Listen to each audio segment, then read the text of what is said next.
साथियों, एक बात पूछना चाहूंगा कि 2018 से पहले जब तक पेंशन बहाली संघर्ष समिति का गठन नहीं हुआ था, हाथ खड़े करके बताना कितने साथियों को लगता था कि पुरानी पेंशन बहाल हो सकती है?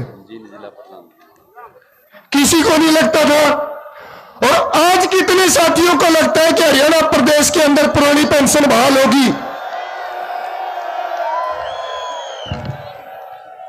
निश्चित तौर पर हरियाणा प्रदेश के अंदर एक नया इतिहास रचा जाएगा। हरियाणा प्रदेश के अंदर जिस मुद्दे को कहा करते थे कि इस मुद्दे को उठाने का फायदा नहीं है, ये तो मृत प्राय मुद्दा, ये कभी बहाल नहीं हो सकता। आज एक एक कर्मचारी साथी, एक एक संगठन, एक एक राजनीतिक दल आपके पीछे लग के ये बात कह रहे हैं कि हरियाणा प्रदेश के अंदर पुरानी पेंशन बहाल होगी और निश्चित तौर पर होगी। और भाइयों, मेरे एक साथी ने कहा था कि दारीवाल भाई, मैं तेरे साथ इसलिए लग रहा हूं कि तेरी जीभ में सरस्वती बैठे, तूने 18 में कही थी पेंशन बहाल होगी। और सारे साथी एक मंच पे पद विभाग और संगठनों की दूरी बनाकर इकट्ठा होंगे, वो हुए कि नहीं हुए साथियों?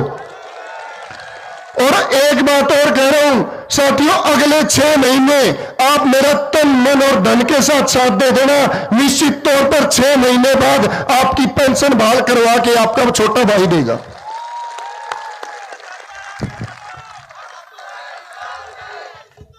सरकार ने बहुत हथकंडे अपनाए हमारे साथ। सरकार ने हमारे ऊपर पता नहीं क्या क्या दबाव डालने की कोशिश की, ना तो हम झुके ना झुकेंगे, और इस तानाशाह सरकार को झुका के दिखा देंगे कि एक कर्मचारियों की ताकत क्या चीज होती है। और भाई, आज मैं एक चीज और देख रहा हूं, अब आज हमारी नर्सिंग स्टाफ की बहनें बहुत ज्यादा आई हुई है।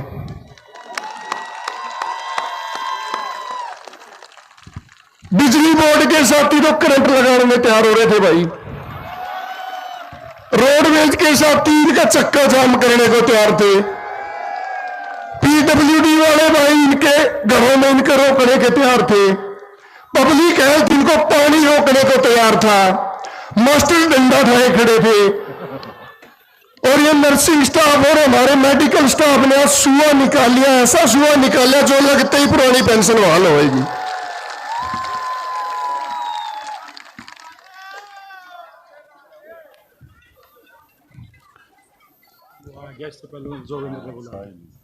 कोई नहीं बुला रहे।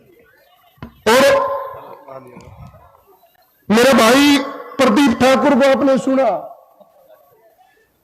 प्रदीप ठाकुर जी यहां पर हैं। इनके जितने भी हिमाचल में आंदोलन हुए, उस प्रत्येक आंदोलन में मैं शामिल रहा था भाई के साथ, प्रदीप। और भाई, हिमाचल पहला ऐसा प्रदेश था, हिमाचल पहला ऐसा प्रदेश था जो वहां के जयराम ठाकुर ने हमारे ऊपर पानी की बौछारें चलाई थी 3 मार्च को। और मुख्यमंत्री मनोहर लाल खट्टर जी, उनके सहयोगी दुष्यंत चौटाला जी, जिन्होंने इसी पांडु पिंडारा की धरती पर वादा किया था। और यह धर्म कर्म की धरती है, यहां पर जो झूठा वादा करता है आने वाले समय में उसकी कभी औलादें भी सत्ता सुख भोगने का काम नहीं करेंगी। ये तो हमारे साथ धोखा नहीं, ये तो भगवान के साथ और भगवान की धरती पर आकर अगर धोखा कर सकते हैं तो उनके साथ क्या होगा आप समझ सकते हो साथियों। हिमाचल प्रदेश में तो केवल पानी की बौछारें चलाई थी। हरियाणा की तानाशाह सरकार ने तो हमारे ऊपर उससे आगे बढ़कर लाठी डंडे चलाने का काम किया। और आतंकवादियों को रोकने के लिए जो आंसू गैस के गोले चलाए थे वो आपके ऊपर चलाने का काम किया। ये देख लो भाई, इन्होंने सिर्फ पानी का बदला उनको सत्ता से बाहर करके लिया था, और आपने तो लाठी और आंसू गैस के गोलों का बदला भी लेना है। तो आपने निर्णय लेना है कि उनको सीट देनी है कि नहीं देनी है। और जब तक और मैं तो हमेशा कहता हूं हमारे कर्मचारी भाई तो हनुमान जैसे बने बैठे हैं। हनुमान अपनी ताकत भूल बैठा था और समंदर को लांघने से इनकार कर रहा था। तब जामवंत ने उनको बताया था कि आप समंदर को लांघ सकते, उन्होंने अपनी ताकत को पहचाना। और वही ताकत आप जो कर्मचारी भूल बैठे हैं, आपने वो ताकत पहचान ली है और इस सरकार को भी उसकी पहचान करानी है साथियों। और मैं तो हमेशा कहता हूं, मैंने हमेशा नारा दिया कि हटकर चले वो हमसे, हटकर चले वो हमसे जिन्हें सर अजीज हो, हम सरफिरों के साथ ये सरफिरे चले। और पेंशन वाली संघर्ष समिति ने 2018 से जो रिकॉर्ड खुद बनाया उसको तोड़ने का काम भी खुद किया। इस एकलव्य स्टेडियम को बहुत सारे राजनीतिक दलों की यहां पर रैलियां हो चुकी है और कुर्सियों पर रैली करते और दावा करते हैं कि हम सत्ता परिवर्तन कर देंगे। यह पहली पेंशन वाली संघर्ष समिति है जिसने दरी के ऊपर न केवल इस मैदान को भरने का काम किया, लेकिन जितने साथी अंदर थे उससे कई गुना साथी बाहर भी थे भाई। और ये कहते हैं कि जींद की धरती बदलाव की धरती है, यहां से बड़े बड़े आंदोलन शुरू हुए और बड़े बड़े बदलाव हुए। और आज निश्चित तौर पर आज आपने नींव रख दी हरियाणा प्रदेश में एनपीएस से ओपीएस के बदलाव की। मैं चेतावनी देता हूं, या तो आने वाले कैबिनेट सत्र के अंदर पुरानी पेंशन नीति को बाहर, नहीं तो हरियाणा प्रदेश का एक एक कर्मचारी वोट फॉर ओपीएस की मुहिम चलाकर इस सरकार को सत्ता से बाहर करने का काम करेगा। साथ दोगे साथियों मेरा? कितने साथी हमारे साथ देंगे? तो नारा लगाइए, vote for OPS, vote for OPS, vote for OPS. साथियों, आपने दूसरी बार शपथ ली है, हम तुम्हारे साथ हैं, हम तुम्हारे साथ हैं। पंचकुला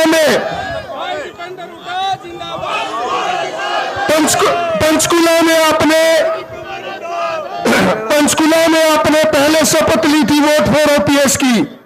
आज अपने परिवार को, आज भगवान श्री राम को दोबारा साक्षी मानकर आपने शपथ ली है, तो उस शपथ के ऊपर कायम आप साथियों को रहना है साथियों। और साथियों, हिमाचल सर, मैं एक बात बता दूं, जब हिमाचल प्रदेश में हमारा आंदोलन जारी था, वहां की तानाशाह सरकार ने हमारे ऊपर पानी की बौछारें चलाई थी और मुख्यमंत्री जी ने एक बात कही थी, जयराम ठाकुर जी ने उस समय, कि अगर कर्मचारियों को पेंशन चाहिए तो चुनाव लड़ ले।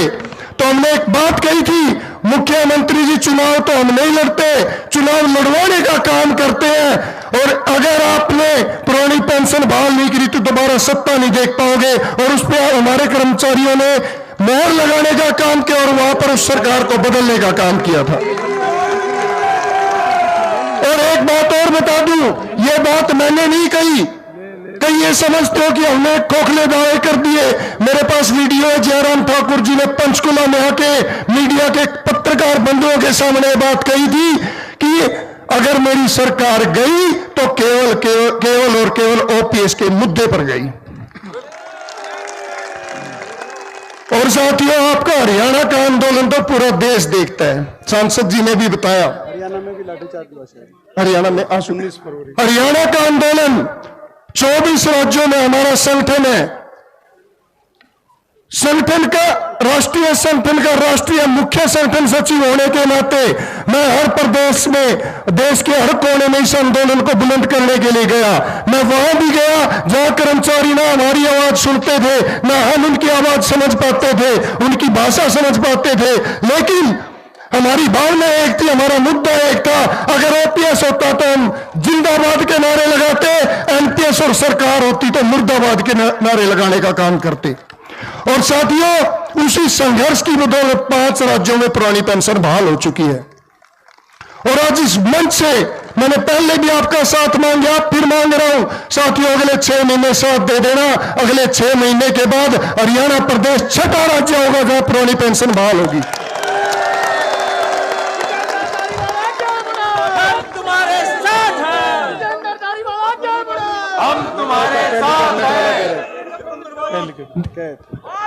साथियों,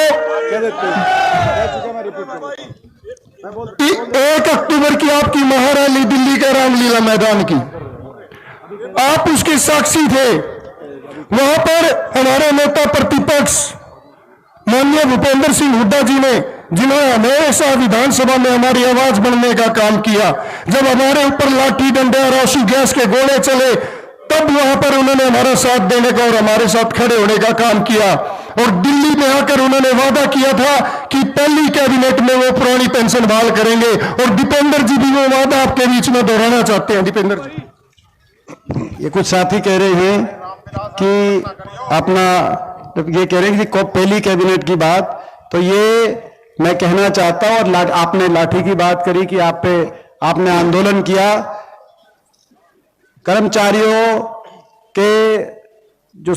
कर्मचारियों को लाठियां इस सरकार की झेलनी पड़ी। सरकार कांग्रेस पार्टी की आपके आशीर्वाद से बनेगी तो लाठियां नहीं, आपके हाथों में कलम की ताकत, और पहली कैबिनेट का पहला फैसला ओल्ड पेंशन स्कीम का हरियाणा में कांग्रेस पार्टी ने। धन्यवाद। 1 मिनट और ये हमारे संकल्प में है, ये बता दो आप कह चुके हैं आप। ये दीपेंद्र जी कह रहे हैं कि हमारे संकल्प पत्र में है।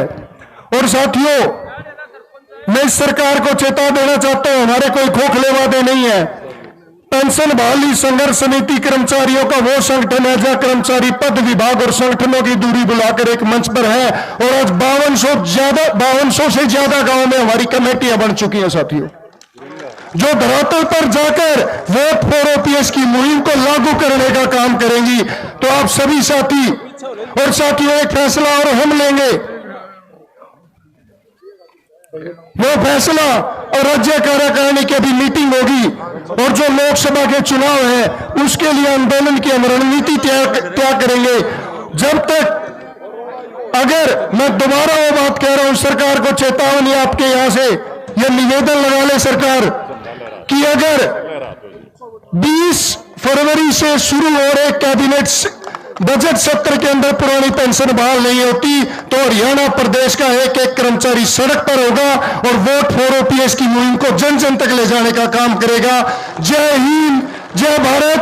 हमारे जिला के, सर 1 मिनट, हमारे जिला के जो प्रधान है, जिन्होंने बड़ी मेहनत करी है इस ग्राउंड में, जिन्होंने दिन रात लगाया यहाँ की तैयारियों में, वो आपका धन्यवाद करेंगे। और मैं विशेष रूप से मेरी बहनों का, जिन्होंने जब साइकिल यात्रा थी, हजार बहनें सड़क पर आकर मुझे राखी बांध रही थी। मेरे भाइयों का जो 45 डिग्री की तपती गर्मी में कई घंटों तक हमारा इंतजार कर हमारा स्वागत करते थे, और हमारे बुजुर्गों का जो आशीर्वाद देने के लिए सड़क पर पहुंचते थे कि बेटा आप एक पवित्र मुहिम लेकर निकले हो, आपकी विजय होगी, और उस विजय पर मोहर लग चुकी है भाई साथियों। तो मैं निवेदन करूंगा कि मैं सबसे पहले जिला जींद का, तमाम जिला राज्य कार्यकारिणी का, तमाम जिला कार्यकारिणी का, ब्लॉक कार्यकारिणी का, और एक एक भाई और बहन का जो यहां पर पहुंचे, जो 6 से 7 घंटे हो गए लगातार धूप में बैठे रहे, और जो हमारे जितने साथी खड़े उससे 4 गुना साथी बाहर जा चुके हैं, उन तमाम साथियों का यहां पहुंचने पर धन्यवाद करता हूं।